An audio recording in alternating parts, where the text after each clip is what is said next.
Quelque temps après, Paul dit à Barnabé: Retournons donc visiter les frères en chacune des villes où nous avons annoncé la parole du Seigneur pour voir où ils en sont. Barnabé voulait emmener aussi Jean, appelé Marc. Mais Paul n'était pas d'avis d'emmener cet homme qui les avait quittés à partir de la Pamphylie et ne les avait plus accompagnés dans leurs tâches. L'exaspération devint telle qu'ils se séparèrent l'un de l'autre. Barnabé emmena Marc et s'embarqua pour Chypre. Paul, lui, choisit pour compagnon Silas et s'en alla, remis par les frères à la grâce du Seigneur. Il traversait la Syrie et la Cilicie en affermissant les églises. Il arriva ensuite à Derbé, puis à Lystre. Il y avait là un disciple nommé Timothée. Sa mère était une juive devenue croyante, mais son père était grec. À Lystre et à Iconium, les frères lui rendaient un bon témoignage. Paul désirait l'emmener, il le prit avec lui et le fit circoncire à cause des Juifs de la région, car il savait tous que son père était grec. Dans les villes où Paul et ses compagnons passaient, il transmettait les décisions prises par les apôtres et les anciens de Jérusalem pour qu'elles entrent en vigueur. Les églises s'affermissaient dans la foi et le nombre de leurs membres augmentait chaque jour.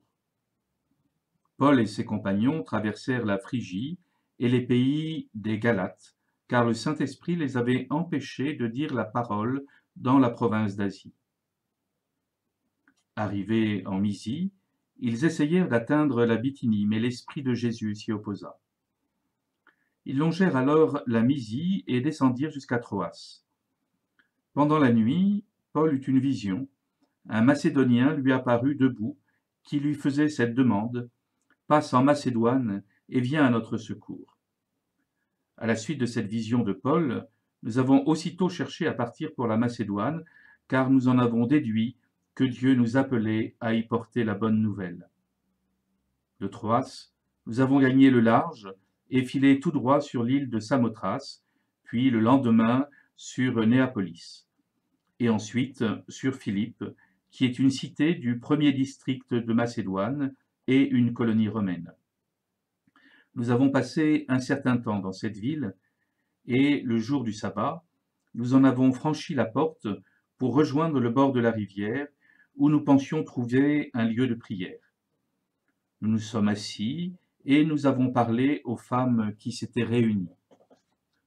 L'une d'elles, nommée Lydie, une négociante en étoffe de pourpre, originaire de la ville de Thyatire et qui adorait le Dieu unique, écoutait.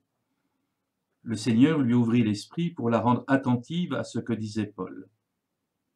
Quand elle fut baptisée, elle et tous les gens de sa maison, elle nous adressa cette invitation. Si vous avez reconnu ma foi au Seigneur, venez donc dans ma maison pour y demeurer. C'est ainsi qu'elle nous a forcé la main. Comme nous allions au lieu de prière, voilà que vint à notre rencontre une jeune servante qui était possédée par un esprit de divination. Elle rapportait de gros bénéfices à ses maîtres par ses oracles. Elle se mit à nous suivre, Paul et nous, et elle criait: « Ces hommes sont des serviteurs du Dieu Très-Haut, ils vous annoncent le chemin du salut. » Elle faisait cela depuis plusieurs jours, quand Paul, excédé, se retourna et dit à l'esprit: « Au nom de Jésus-Christ, je te l'ordonne, sors. » Et à l'instant même il sortit.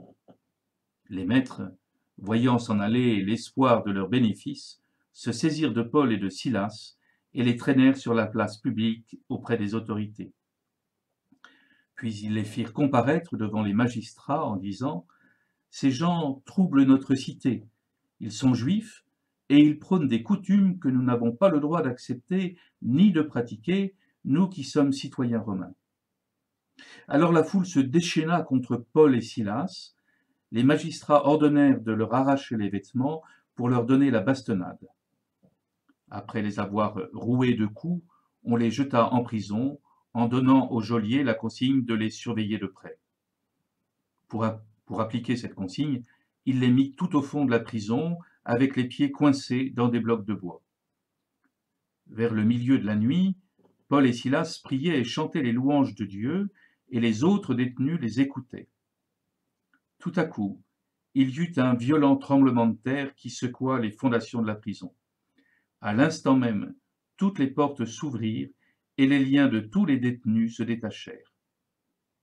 Le geôlier, tiré de son sommeil, vit que les portes de la prison étaient ouvertes.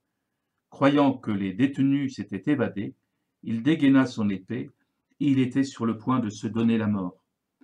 Mais Paul se mit à crier d'une voix forte : « Ne va pas te faire de mal, nous sommes tous là. » Ayant réclamé de la lumière, le geôlier se précipita et, tout tremblant, se jeta aux pieds de Paul et de Silas. Puis il les emmena dehors et leur demanda : « Que dois-je faire pour être sauvé, mes seigneurs ?» Ils lui répondirent : « Crois au Seigneur Jésus, et tu seras sauvé, toi et toute ta maison. » Ils lui annoncèrent la parole du Seigneur, ainsi qu'à tous ceux qui vivaient dans sa maison. À l'heure même, en pleine nuit, le geôlier les emmena pour laver leurs plaies. Aussitôt, il reçut le baptême avec tous les siens. Puis il fit monter chez lui Paul et Silas. Il fit préparer la table, et avec toute sa maison, il laissa déborder sa joie de croire en Dieu. Quand il fit jour, les magistrats envoyèrent leurs gardes dire au geôlier : « Relâche ces gens. » Le geôlier rapporta ces paroles à Paul : « Les magistrats ont envoyé dire de vous relâcher. Sortez donc maintenant et partez en paix. » Mais Paul dit aux gardes : « Ils nous ont fait flageller en public sans jugement, alors que nous sommes citoyens romains. Ils nous ont jetés en prison. Et maintenant, c'est à la dérobée qu'ils nous expulsent ? Il n'en est pas question. Qu'ils viennent eux-mêmes nous faire sortir. » Les gardes rapportèrent ces paroles aux magistrats. Ceux-ci furent pris de peur en apprenant que c'étaient des Romains. Ils vinrent donc les apaiser, ils les firent sortir en leur demandant de quitter la ville. Une fois sortis de la prison, Paul et Silas entrèrent chez Lydie. Ils virent les frères et les réconfortèrent, puis ils partirent.